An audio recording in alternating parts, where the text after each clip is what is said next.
जी देखें MCQ number 17 को calculate करें और देखें क्या आंसर आता है।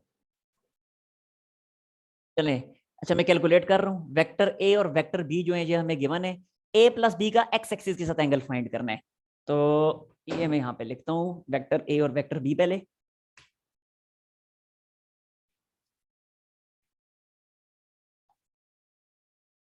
देखें जी वेक्टर ए क्या है, ये नंबर 17 वेक्टर ए है हमारे पास 4i -2j + 6k, ये है वेक्टर ए।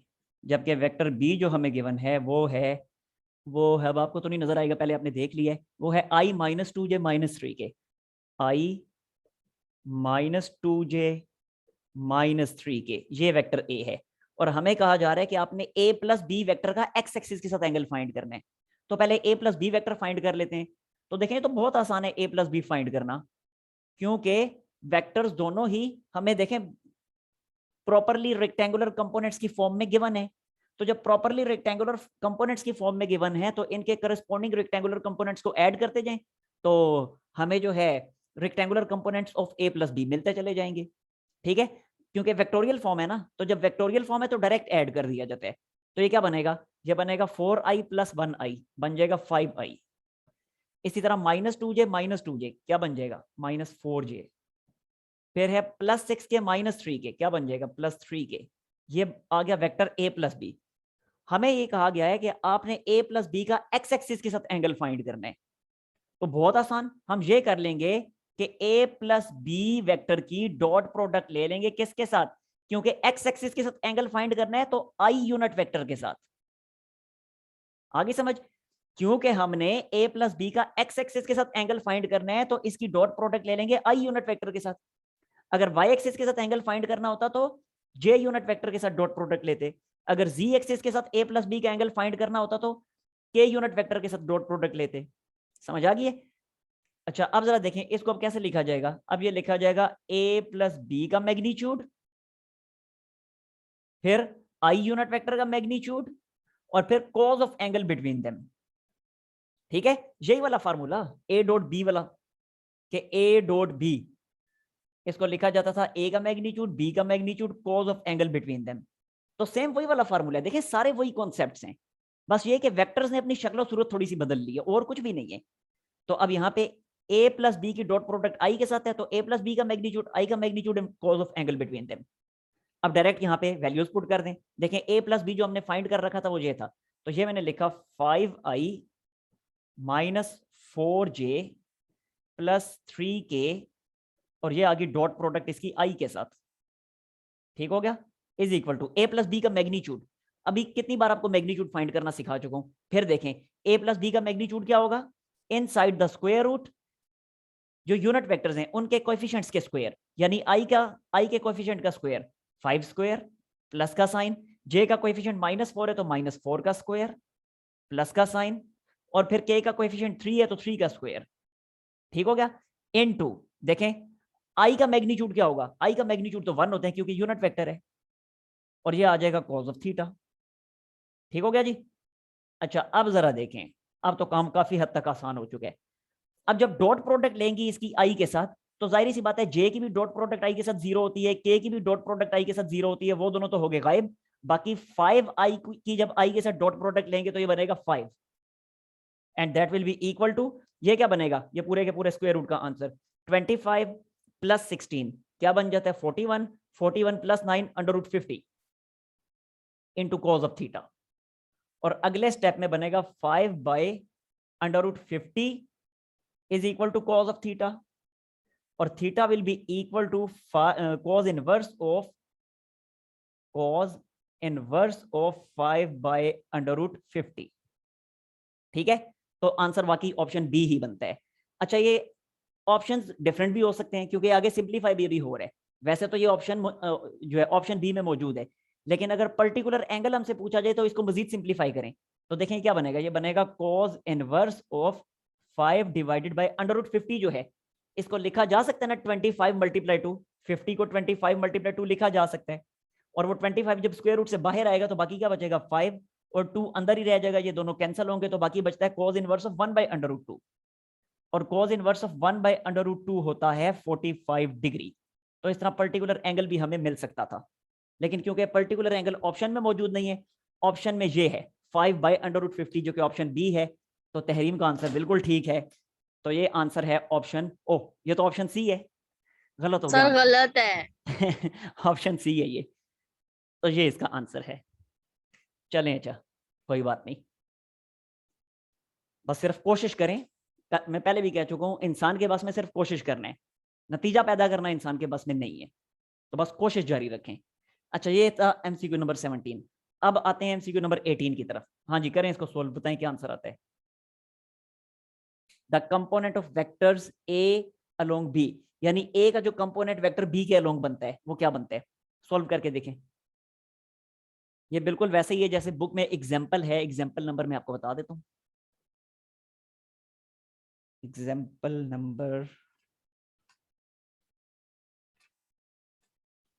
नंबर 2.5 की तरह बिल्कुल उसकी कॉपी है।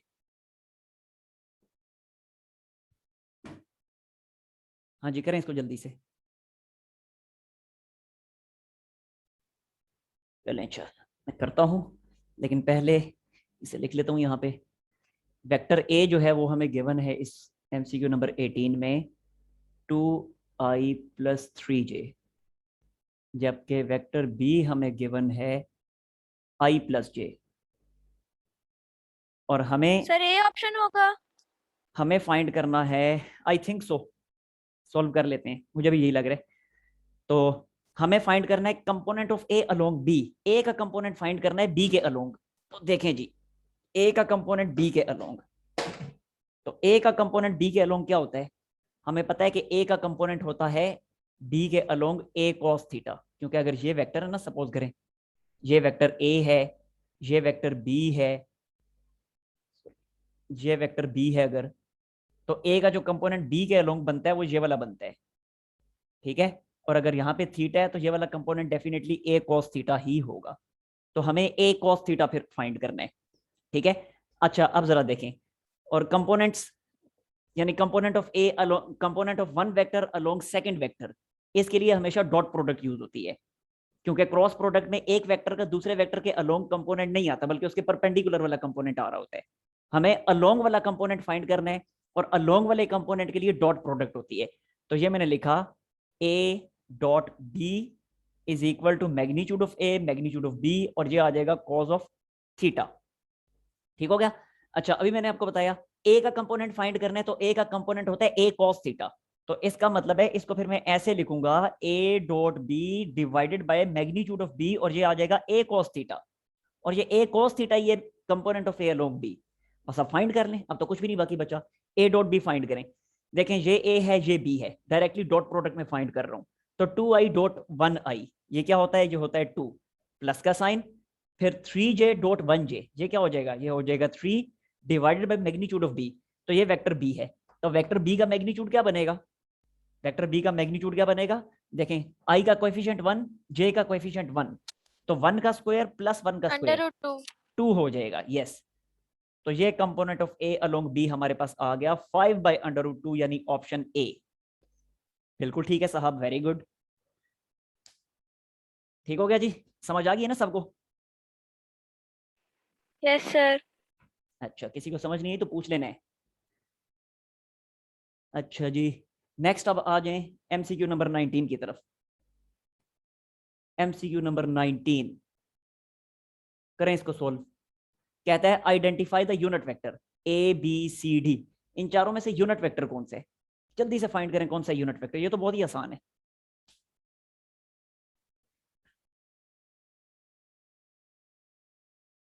अब यही क्वेश्चन है, इसी से मिलते जुलते क्वेश्चन होते हैं जो एंट्री टेस्ट में आते हैं। अब आहिस्ता आहिस्ता आपको क्लियर हो रहा है ना कितना बहुत मुश्किल नहीं है, अगर थोड़ी सी मेहनत की जाए तो, कॉन्सेप्ट्स पे फोकस किया जाए तो। हाँ, रटे पे फोकस किया जाए तो फिर तो यह अज़ाब अजीम है, फिर तो किसी सूरत हाथ नहीं आने वाला, लेकिन कॉन्सेप्ट्स पे फोकस करना शुरू कर दें तो बहुत आसान है ये।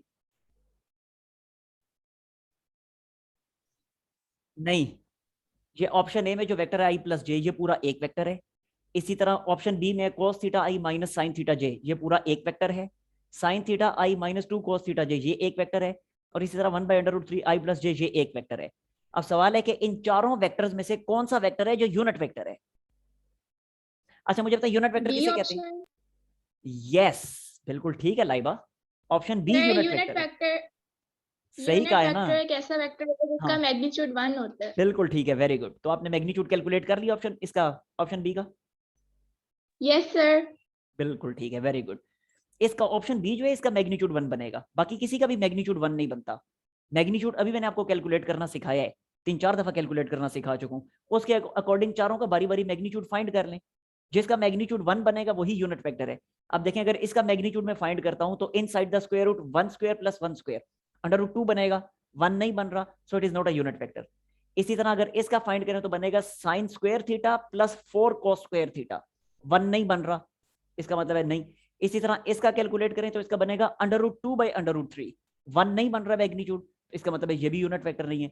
अलबत्ता इसका अगर देखें, ये बनता है देखें cos square theta plus sign square theta, जो कि 1 ही होता है। समझ आ गई है? सो इसका मतलब है कि ये यूनिट वेक्टर है। फिर समझ आ गई है? कैलकुलेट करके दिखाऊं? यस सर, समझ आ गई यस है। सर आ गई है। अच्छा अब जरा देखिएगा, अगर यहाँ पे यस सर, आ ये गई। गौर से देखिएगा, अगर यहाँ √3 की जगह √2 होता तो फिर ये भी यूनिट वेक्टर बन जाता। कैसे? देखें जरा, अगर ये होता 1/√2 i प्लस जे, ये सिचुएशन होती, तो अब जरा देखें ये 1/√2 तो ऐसे ही होता, और यस इसका क्या सर। बन जाता? इसका होता 1 square plus 1 square inside the square root, तो इसका बनता √2 और नीचे √2 पहले से मौजूद था, कैंसिल होकर ये भी 1 बन जाता। तो इसलिए अगर यहाँ √3 की जगह √2 आ जाए तो ये भी यूनिट वेक्टर बन जाएगा। ये चीज समझ आइए? Yes sir. ओके चलें। अच्छा अब ये लास्ट है नंबर 20, इसको देखें जी, जल्दी से बताएं, what will be angle between A and B?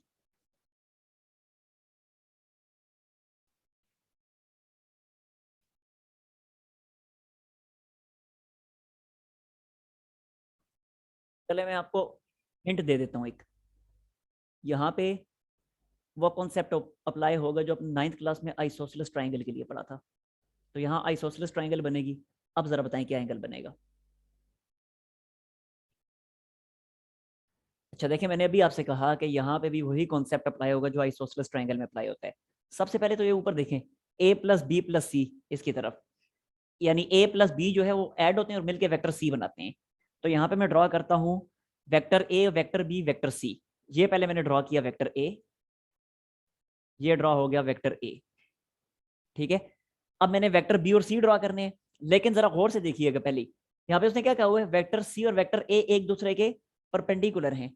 तो वेक्टर सी और ए जब परपेंडिकुलर हैं तो इसका मतलब है वेक्टर सी ऐसे आएगा, एग्जैक्टली ये वेक्टर सी है। अब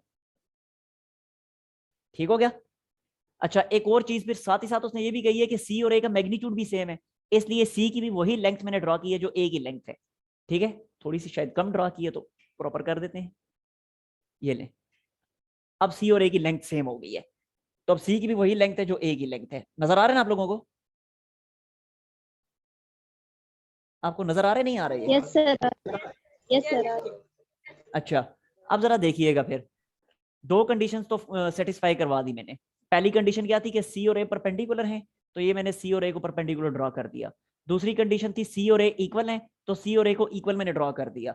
लेकिन अभी मेरी ट्राइंगल कंप्लीट नहीं हुई, अभी मेरी वेक्टर एडिशन कंप्लीट नहीं हुई। वेक्टर एडिशन क्या थी कि ए और बी ऐड होते हैं, सी बनता है। अब मैंने बी को अगर ए में ऐड करना है तो मुझे बताएं कि बी की टेल को मैं ए के हेड के साथ ज्वाइन करूंगा या बी के हेड को ए के हेड के साथ ज्वाइन करूंगा? जी बताएं जल्दी से, बता देना कोई। ए प्लस बी है ना, तो जब ए प्लस बी है तो बी की टेल ए के हेड के साथ ज्वाइन होगी या बी का हेड ए के हेड के साथ ज्वाइन होगा? बी की टेल ए के हेड के साथ ज्वाइन। बिल्कुल ठीक है, बी की टेल ए के हेड के साथ ज्वाइन होगी। सो ये मैंने वेक्टर बी ड्रॉ कर दिया, ये आ गया जी वेक्टर बी। तो जब वेक्टर बी ये मैंने ड्रॉ किया तो अब बी की टेल अगर ए के हेड के साथ है तो इसका मतलब है बी का हेड सी के हेड के साथ होगा। फिर आगे समझ? अच्छा अब जरा देखिएगा, अब ये जो ट्राइंगल कंप्लीट हुई है कि आइसोसेलेस ट्राइंगल नहीं है, अभी यही तो हमें बताया गया कि सी और ए आपस में इक्वल हैं। तो जब सी और ए आपस में इक्वल हैं तो इसका मतलब है कि ये साइड और ये साइड ये आपस में सेम हुई ना, ऐसा ही है। Yes sir. और साथ ही साथ एक और चीज देखिएगा, ये एंगल कितना है, सर 90 डिग्री। ऐसा ही है क्योंकि खुद उसने कहा हुआ है कि सी और ए आपस में परपेंडिकुलर हैं। अच्छा अब ये मुझे बताएं फिर, ये एंगल और ये एंगल ये कितने कितने हैं? हाँ जी, कितने कितने एंगल हैं ये दोनों?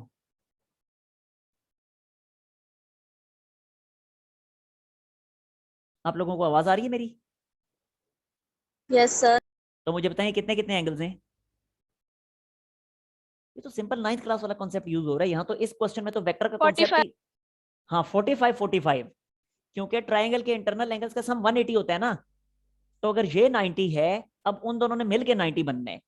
जब उन दोनों ने मिलके 90 बनना है और ये आइसोसेलेस ट्राइंगल भी है, तो आइसोसेलेस ट्राइंगल के तो बेस एंगल्स इक्वल होते हैं, इसलिए ये दोनों आपस में इक्वल हुए।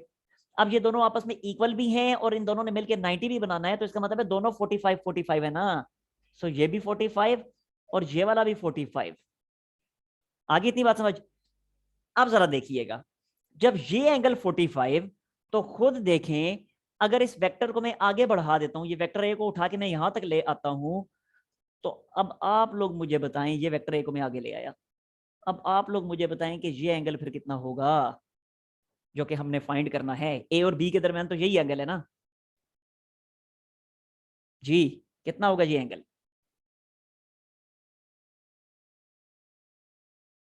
हाँ जी, ये रेड कलर वाला कितना एंगल है?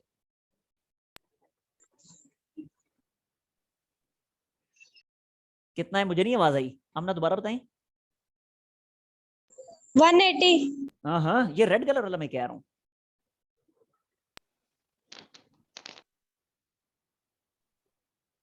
जी बता दें कोई। 180 माइनस 45। 180 माइनस 45 तो कितना बनता है? 135। और 135 को जब रेडियंस में कन्वर्ट कर, 130। यस 135, 3π/4। यस 135 को जब रेडियन में कन्वर्ट करें तो बनता है 3π/4, क्योंकि सारे आंसर रेडियन में गिवन है ना, चारों ऑप्शन।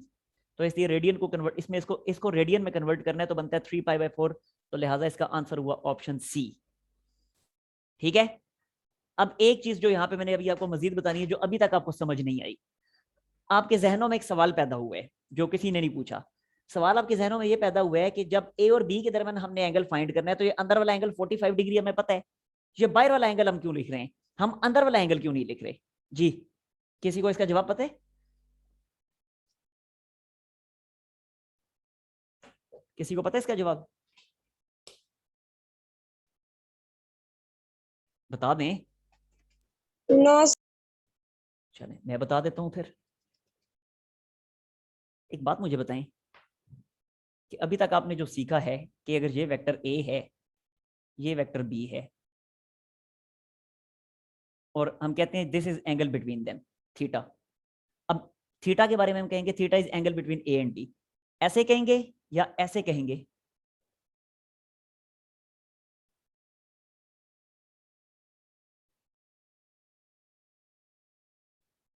हाँ, ये फाई है।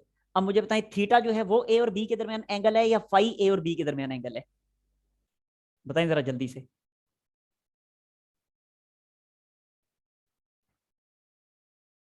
कौन सा सही एंगल है ए और बी के थीटा। दरमियान? क्यों फाई क्यों नहीं है?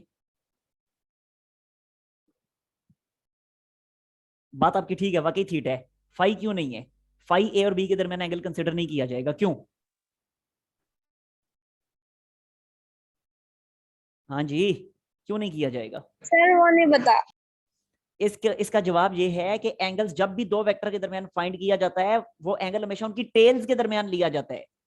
अब ये थीटा जो है वाकई वेक्टर ए और बी की टेल्स के दरमियान है, जबकि फाई एंगल तो बी के हेड और ए के हेड और बी की टेल के दरमियान है, इसलिए ये एंगल ए और बी के दरमियान एंगल कंसिडर नहीं किया जाता, बल्कि जो टेल्स के दरमियान एंगल बनते हैं वो उनके दरमियान एंगल कंसिडर किए जाते हैं। अब यहां भी सेम सिचुएशन है, जरा देखिएगा, इसको मैं जरा प्रोमिनेंट करके ड्रॉ कर देता हूं फिगर को। ये देखें, ये वेक्टर ए था, ये वेक्टर सी था, और ऐसे करके ये वेक्टर बी था। ठीक है, अब ये वाला जो एंगल होगा, ये वाला एंगल जो कि 45 था, ये 45 तो ए के हेड और बी की टेल के दरमियान था। हमें तो जब एंगल फाइंड करना है ए और बी के दरमियान, तो वो ए और बी की टेल्स के दरमियान होना चाहिए। इसलिए हम क्या करेंगे, वेक्टर ए को शिफ्ट कर देंगे आगे, यहां तक ले आएंगे। तो वेक्टर ए जब आगे शिफ्ट होगा तो अब वेक्टर ए आ गया यहाँ पे, इस जगह पे आ गया वेक्टर ए। ठीक है, अब जो एंगल बनेगा ये वाला एंगल, तो ये वो एंगल है जो ए की टेल और बी की टेल के दरमियान होगा, और यही एंगल हमें यहाँ पे फाइंड करना है। इसलिए मैंने ये वाला एंगल फाइंड किया जो ए और बी की टेल्स के दरमियान बन रहा है। अब आई बात की समझ? जी यस सर, आ गई है।